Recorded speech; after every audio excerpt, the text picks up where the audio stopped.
Today we are learning The Wild Rider by Robert Schumann, Opus 68, number 8.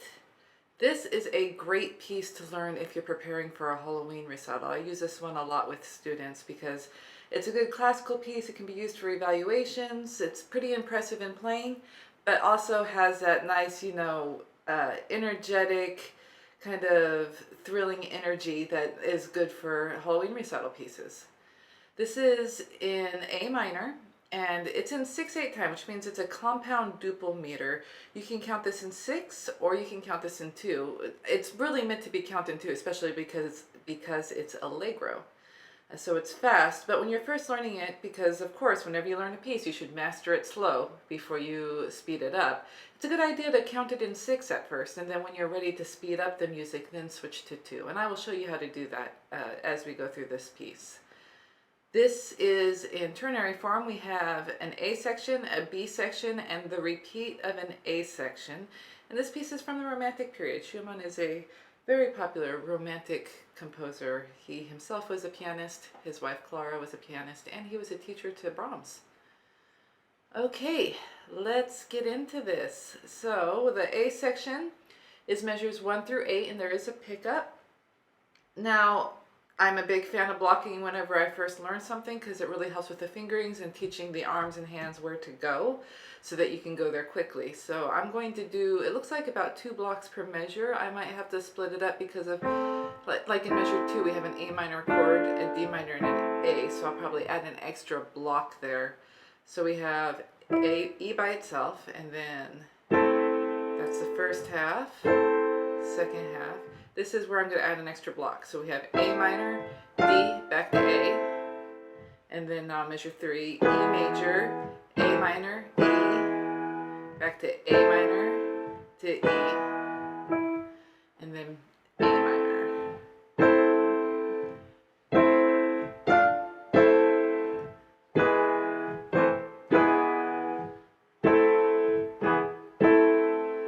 So not as cut and dry as some of the other pieces we've gone over with the blocking, and there's extra blocks throughout, so you might want to start with counting in 6 even while blocking.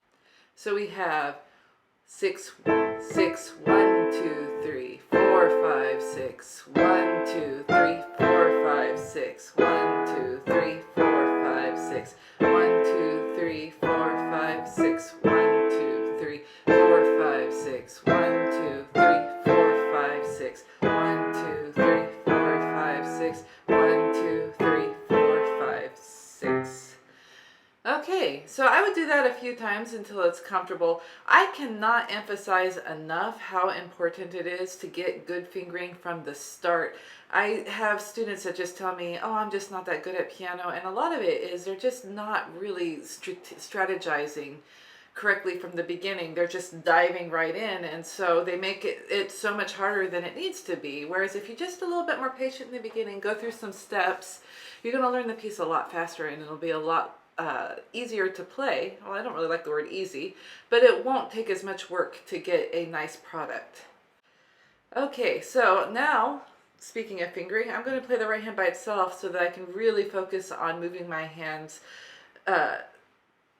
intelligently around the piano. So starting with the right hand. 4, now my 1 plays A, and then 2 plays C. So I'm using those 3 notes to shift my hand upwards. I'm going to start that over so you can really watch how I do that. 4, 1, 2. There's a nice forzando there, and nice staccatos.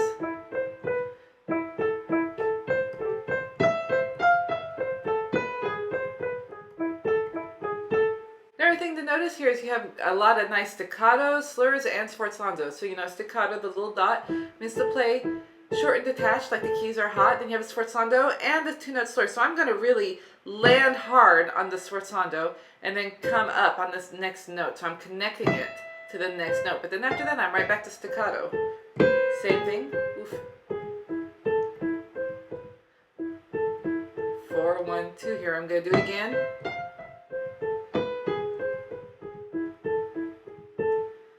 All right, now left hand. Left hand won't take as much work, I don't think, as long as you have good chord fingerings. You already know your chord fingerings. This should be pretty simple. So we have A minor, and then A minor, D minor. Whenever you have a second inversion triad, you want in the left hand, you have 5-2-1 for the fingering, back to A minor. And then E major, again, a 5-2-1 because it's a second inversion. A minor, E, A minor, A minor, A minor, D minor, back to A, E major, A minor, back to E, A minor, E, A. Now that's interesting. Mine has 1-3, 2-5, 1-3. That's fine, but I personally, because it's staccato anyways, I would do 1-2, 1-5, 1-2. I mean, it's not that hard to move your thumb back and forth. And this actually takes a little more work, if you ask me. So I don't necessarily agree with the fingering at measure 8, although it's definitely doable. Okay, so now nice and slow together.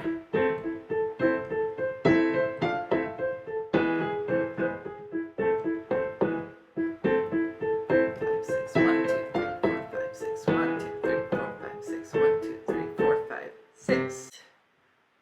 So once you have gotten to the point where you can do these steps easily and you feel confident in them, then we add speed. So we're going to change the count to 2 instead of 6. So the first half of every measure is beat 1. The second half of every measure is beat 2. I personally like impulse practice when speeding up, but there are other ways to speed up. There is just find a metronome speed that you can play comfortably and then slowly raise it. I feel like that one takes the longest. Sometimes I just play things slow, medium, and fast every day for like a week and then see where my medium is, and usually my medium will raise up. As long as your slow and medium is really like concise and you're not playing sloppy, that works too. I feel like impulse will get the best results quicker, so we're going to do impulse. Okay, so we have, I'm impulsing by half a measure, I should have said that. 1, 2, 1, 2, 1, 2, 1, 2, 1, 2, 1, 2, 1, 2, 1, 2, 1, 2, 1, 2, 1, 2, 1, 2, 1, 2, 1, 2, 1, 2, 1, 2. All right, that's half a measure. Now I'm going to do the whole measure. 1, 2, 1, 2, 1, 2, 1, 2, 1, 2, 1, 2, 1, 2, 1, 2, 1, 2, 1, 2, 1, 2, 1, 2, 1, 2, 1, 2, 1, 2, 1, 2, 1, 2. I should point out I accidentally skipped a note on measure 4. I skipped the pickup that goes to measure 5. Okay, so now I'm going to impulse by 2 measures at a time. I will keep the pickup by itself. I'm also going to give 2 measures of rest in between. 1, 2, 1, 2, 1, 2, 1, 2, 1, 2, 1, 2, 1, 2, 1, 2, 1, 2, 1, 2, 1, 2, 1, 2, 1, 2, 1, 2, 1, 2, 1, 2, 1, 2, 1, 2. Okay, so there's the A section.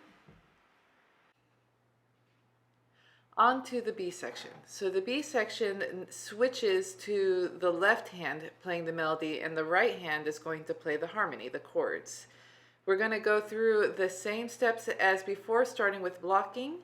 So we have, and I'm going to count by 6. 1, 2, 3, 4, 5, 6. 1, 2, 3, 4, 5, 6. 1, 2, 3, 4, 5, 6. 1, 2, 3, 4, 5, 6. 1, 2, 3, 4, 5, 6. 1, 2, 3, 4, 5, 6. 1, 2, 3, 4, 5, 6.